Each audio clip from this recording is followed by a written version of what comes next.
Imaginez un pays où les hommes se maquinent pour conquérir des femmes, où des épouses choisissent ouvertement un amant devant tout le monde, où des tribus traversent le désert le plus implacable de la planète et où la survie quotidienne est une véritable épreuve de résistance. Je parle du Niger, une terre marquée par des mystères, des traditions ancestrales et des contrastes brutaux. Ici, l'extrême pauvreté coexiste avec des rituels fascinants. L'eau vaut plus que l'or et des croyances presque incroyables dictent chaque pas de la vie du peuple. Dans la vidéo d'aujourd'hui, vous allez découvrir les faits les plus surprenants sur ce pays oublié du monde, des coutumes étranges aux paysages qui semblent venir d'une autre planète. Au Niger a lieu l'un des rituels les plus curieux et surprenants de la planète, le festival Gerewol, célébré par le peuple Wodahabé. À l'inverse de presque toutes les cultures connues, ici ce ne sont pas les femmes qui se parent pour conquérir un partenaire, mais les hommes qui transforment leur apparence et leur comportement en une véritable compétition de beauté. Pendant ce festival, les hommes de la tribu passent des heures à se maquiller avec de l'argile rouge, du charbon et de la poudre jaune, peignent leurs lèvres en noir pour mettre en valeur leurs dents et agrandissent leurs yeux avec des traits sombres, créant une apparence qui exalte ce que la tribu considère comme des signes de beauté masculine. Pour compléter, ils s'habillent de vêtements traditionnels colorés, portent des plumes sur la tête et des colliers brillants au cou.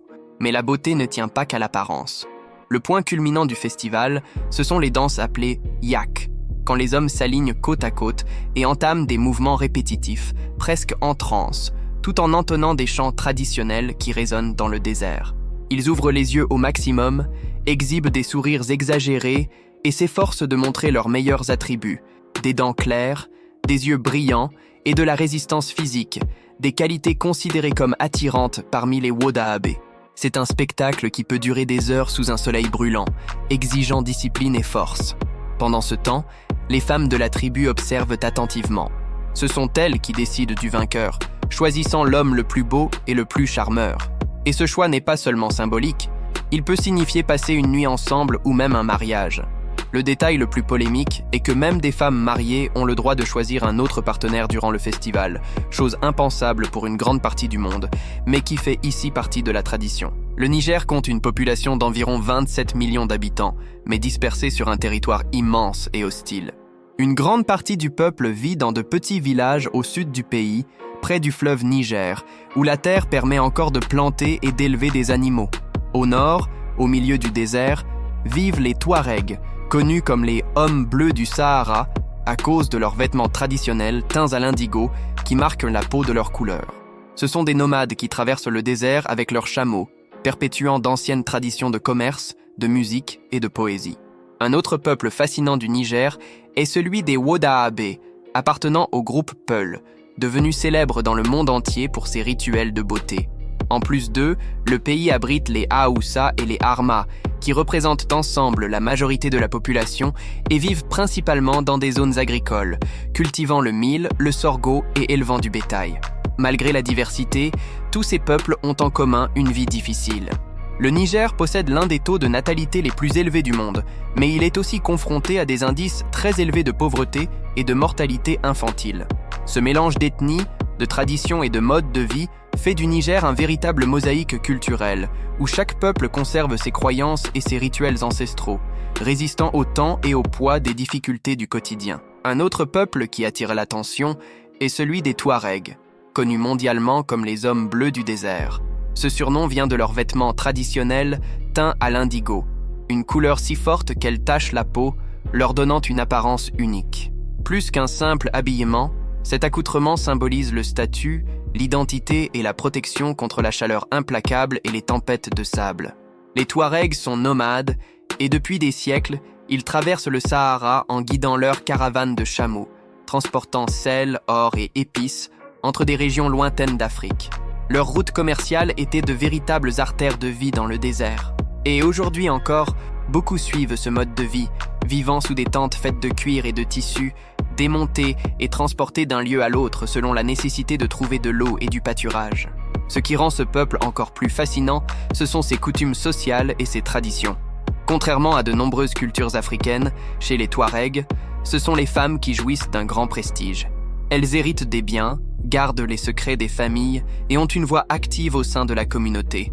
Elles sont aussi les gardiennes de la poésie et de la musique, essentielles à la préservation de l'identité du peuple. Les hommes, connus comme guerriers et poètes, se consacrent à la protection de la tribu, à l'élevage et à la récitation de chants traditionnels qui racontent des batailles et des histoires ancestrales. Autre détail curieux, les Touaregs pratiquent une forme propre d'islam, fortement mêlée à des traditions animistes et à d'anciennes croyances. Bien qu'ils se déclarent musulmans, leurs pratiques et coutumes sont bien plus flexibles que dans d'autres pays islamiques de la région, ce qui a toujours suscité curiosité et même méfiance chez leurs voisins. Vivre au Niger, c'est affronter chaque jour un ennemi invisible et implacable, le manque d'eau. Dans un pays où plus de 80% du territoire est occupé par le Sahara, la vie se règle au rythme cruel de la nature. Chaleur accablante, sécheresse prolongée et quête éternelle de l'eau. La pénurie est si grave que dans de nombreux villages, l'eau devient plus précieuse que l'or. Pour des millions de Nigériens, la routine commence avant même le lever du soleil, lorsque femmes et enfants marchent des heures à la recherche d'un seau d'eau, souvent boueuse et non potable, mais essentielle pour survivre. Dans les régions les plus sèches, le paysage est marqué par des dunes qui avancent sur les villages, des oasis qui disparaissent avec le temps et des animaux maigres luttant pour le pâturage. La température peut dépasser facilement 45 degrés Celsius, rendant presque insupportable toute tâche physique. Pour les nomades qui traversent le désert avec leurs troupeaux, chaque goutte d'eau vaut de l'or. Perdre l'accès à un puits signifie perdre des animaux, des moyens de subsistance et même la vie. Cette lutte ne se limite pas aux campagnes. Dans les villes, la réalité est aussi dure. Des hôpitaux manquent souvent d'eau suffisante même pour l'hygiène de base, et des écoles entières fonctionnent dans des conditions précaires où les enfants étudient sous une chaleur extrême, souvent sans accès à de l'eau propre à boire. En période de sécheresse prolongée, des familles entières sont contraintes d'abandonner leurs maisons à la recherche de régions moins arides, créant des flux constants de migration à l'intérieur du pays. Même ainsi, la vie persiste. Des peuples comme les Touaregs et les Wodahab ont développé des techniques de survie impressionnantes, capables de trouver de l'eau dans des lieux qui semblent totalement impossibles. Le fleuve Niger, qui coupe le sud-ouest du pays, est considéré comme une ligne vitale, un symbole d'espoir. Ses rives concentrent villages, marchés et plantations, fonctionnant comme un couloir fertile au milieu du désert. Sans lui, une grande partie de la population n'aurait même pas la possibilité de demeurer sur le territoire. Pourtant, le fleuve ne parvient pas à répondre à tous les besoins et les sécheresses prolongées menacent constamment son volume, mettant en risque des millions de personnes. Cette réalité peut sembler inimaginable pour ceux qui vivent dans des régions à l'eau abondante, mais au Niger, elle fait partie de la routine. La cuisine du Niger reflète la dure réalité d'un pays où la sécheresse domine et où les ressources sont limitées. La base de l'alimentation repose sur le mil et le sorgho, des céréales résistantes au climat aride, préparées sous forme de bouillie, de pâtes ou de pain simple. Des plats comme le tuhu, fait de farine de mil accompagné de sauce de légumes, et le dambu, des grains cuits à la vapeur mélangés à de l'huile et des épices, se retrouvent pratiquement sur toutes les tables. Sur les rives du fleuve Niger, le poisson représente la principale source de protéines, généralement séché ou fumé pour durer de semaines. Chez les peuples nomades, le lait de chèvre et de chameau est indispensable, consommé pur, fermenté ou sous forme de beurre. L'un des plats les plus caractéristiques est le miankouka, une soupe préparée avec des feuilles de baobab séchées, très appréciée dans les villages. Face aux difficultés, le peuple nigérien a appris à profiter de tout ce qu'est l'environnement offre. En période d'invasion, les criquets du désert deviennent nourriture. Des chenilles et des larves séchées entrent aussi au menu, servant de complément dans des ragoûts.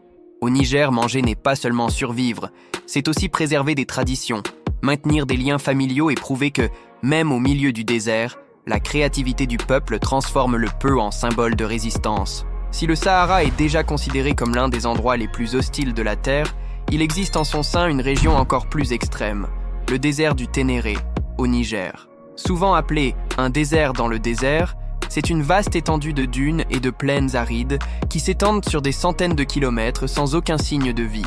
Pour les nomades qui le traversent, le Ténéré représente autant un défi qu'un objet de respect. Le franchir est une épreuve de résistance qui peut décider entre la vie et la mort. Pendant des siècles, cette région fut une route de caravanes de sel, avec des chameaux lourdement chargés avançant lentement sous un soleil implacable. Le Ténéré était connu pour avoir très peu de points d'eau et une orientation difficile. Sans montagnes ni arbres, tout paraît identique, et une erreur de direction peut être fatale. Ce n'est pas un hasard si l'endroit a gagné la réputation de cœur du Sahara. Détail curieux. Jusqu'au milieu du XXe siècle, il existait au milieu de ce désert un seul arbre solitaire, appelé l'arbre du Ténéré. Il était considéré comme le point de repère le plus isolé de la planète. Sur des centaines de kilomètres, il n'y avait rien d'autre que cet arbre, qui servait de guide aux voyageurs. Malheureusement, il a été renversé en 1973 par un camion. Mais, aujourd'hui encore, sa mémoire symbolise la solitude et la résistance de ce désert. Le Ténéré abrite aussi des secrets historiques. Sous ses sables, des archéologues ont découvert des fossiles de dinosaures et même des cimetières humains vieux de milliers d'années, révélant que la région fut autrefois fertile et habitée avant de se transformer en cet immense océan de sable. C'est un rappel que la nature est capable de transformer complètement un territoire, ne laissant derrière elle que des vestiges de civilisations oubliées. Aujourd'hui, traverser le Ténéré reste un défi monumental. La chaleur peut dépasser 50 degrés, des tempêtes de sable surgissent de nulle part, et le paysage interminable donne la sensation d'être prisonnier d'un océan immobile et étouffant. Peu d'endroits dans le monde représentent avec autant d'intensité la lutte de l'être humain contre les limites de la nature que ce désert nigérien. Le Niger est l'un des pays où l'indice de mariage précoce est le plus élevé au monde. Beaucoup de filles se marient avant même 15 ans, dans des unions arrangées par les familles. Cette coutume, qui mêle traditions culturelles et pressions économiques, fait l'objet de critiques internationales, mais demeure une réalité dans une grande partie du pays. Une autre pratique courante est la polygamie, profondément enracinée dans la société nigérienne. Selon la tradition islamique, un homme peut avoir jusqu'à 4 épouses, à condition de pouvoir subvenir à leurs besoins et de les traiter toutes de façon égale. En théorie, cette égalité implique logement, nourriture, vêtements, attention. En pratique, pourtant, cela devient un défi presque impossible.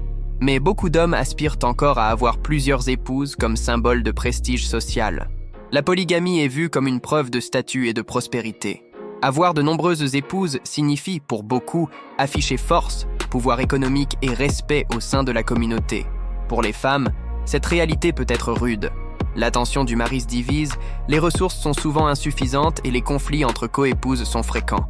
Même ainsi, certaines familles voient dans ce système une manière d'élargir les alliances sociales et d'assurer une sécurité dans un environnement si difficile. Autre aspect curieux, dans certaines régions rurales, le nombre d'épouses est aussi directement lié au nombre d'enfants. Avoir de nombreux descendants est perçu comme une bénédiction et une garantie de survie dans un pays marqué par l'extrême pauvreté et par un milieu naturel hostile.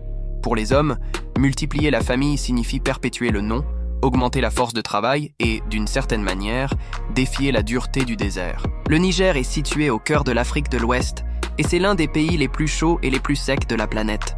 Avec une superficie de plus d'1 200 000 km², il est presque 4 fois plus grand que l'Allemagne, mais la majeure partie de son territoire est occupée par l'immense désert du Sahara. Ici, les dunes semblent sans fin. Le vent soulève des tempêtes de sable qui recouvrent des villages entiers et, dans de nombreuses régions, la vie paraît tout simplement impossible. C'est le décor qui définit une grande partie du Niger. Au nord se trouve le désert du Ténéré, connu comme l'un des endroits les plus inhospitaliers du monde, où, sur des centaines de kilomètres, il n'existe pratiquement rien d'autre que du sable et des roches.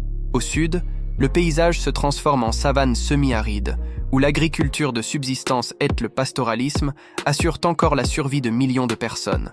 Le fleuve Niger, qui donne son nom au pays, traverse la région sud-ouest et agit comme une veine de vie au milieu du désert.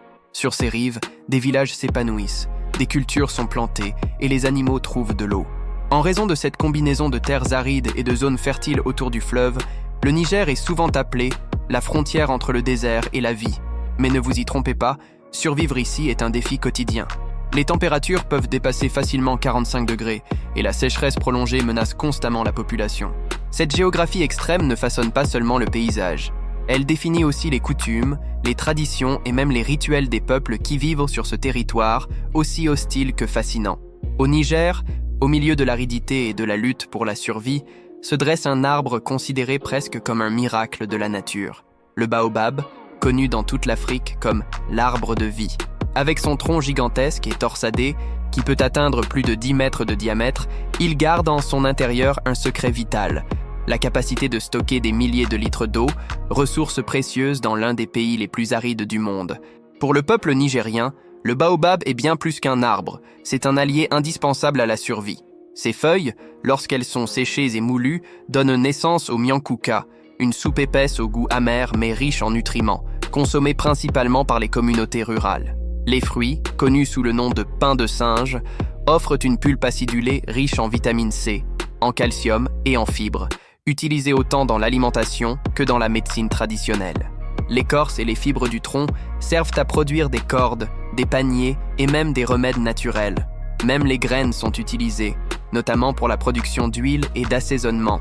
Mais l'importance du baobab va au-delà de l'utilité pratique. Il porte une profonde signification spirituelle et culturelle. Beaucoup de communautés croient que ces arbres abritent des esprits ancestraux et, pour cette raison, certains sont considérés comme sacrés. Il n'est pas rare de trouver des villages où des réunions importantes se déroulent à l'ombre d'un grand baobab, devenu centre de convivialité communautaire. En certains lieux, même les morts sont enterrés près de ses racines, car on croit qu'ils resteront ainsi liés au cycle de la vie et protégés par les esprits de la nature. Le baobab inspire aussi des légendes. Certaines traditions disent que Dieu a planté l'arbre à l'envers, c'est pourquoi ses branches ressemblent à des racines tordues pointant vers le ciel. D'autres histoires affirment que couper ou endommager un baobab peut apporter malédiction et malchance à tout le village. À première vue, on pourrait croire qu'un pays si aride et ravagé par le désert n'abrite pas de faune significative. Pourtant, le Niger réserve des surprises. Même au milieu du Sahara et des savanes sèches, des espèces rares et résistantes ont trouvé des moyens de survivre. Un exemple impressionnant est la girafe de l'Ouest, aussi appelée girafe du Niger. Cet animal a frôlé l'extinction, ne comptant plus que quelques dizaines d'individus, mais il est aujourd'hui protégé dans des réserves comme la région de Kouré, où des familles entières cohabitent aux côtés des villages locaux. Autre espèce remarquable, l'adax, aussi connu comme l'antilope blanche du Sahara. Adapté au désert extrême, il peut survivre de longues périodes sans boire, tirant l'humidité des plantes qu'il consomme. Il demeure toutefois l'une des espèces les plus menacées du monde. On trouve aussi l'oryx et des gazelles, qui errent parmi les dunes et les plaines à la recherche d'une végétation rare. Dans les régions proches du fleuve Niger, la faune est plus variée. Les poissons abondent et des crocodiles du Nil peuvent encore être observés dans certaines zones isolées. Des bandes d'oiseaux migrateurs remplissent le ciel à certaines périodes de l'année, transformant des paysages arides en véritables sanctuaires temporaires. Le Niger est un pays de contrastes extrêmes, un territoire où la pauvreté, la sécheresse et la faim façonnent la vie quotidienne, mais où fleurissent aussi des traditions ancestrales, des rituels uniques et un peuple qui résiste avec courage au cœur du désert le plus implacable de la planète. Le Niger prouve que, même dans les milieux les plus hostiles, l'être humain trouve des manières de vivre, de créer, de croire et de célébrer. À présent, dites-nous, qu'est-ce qui vous a le plus marqué ?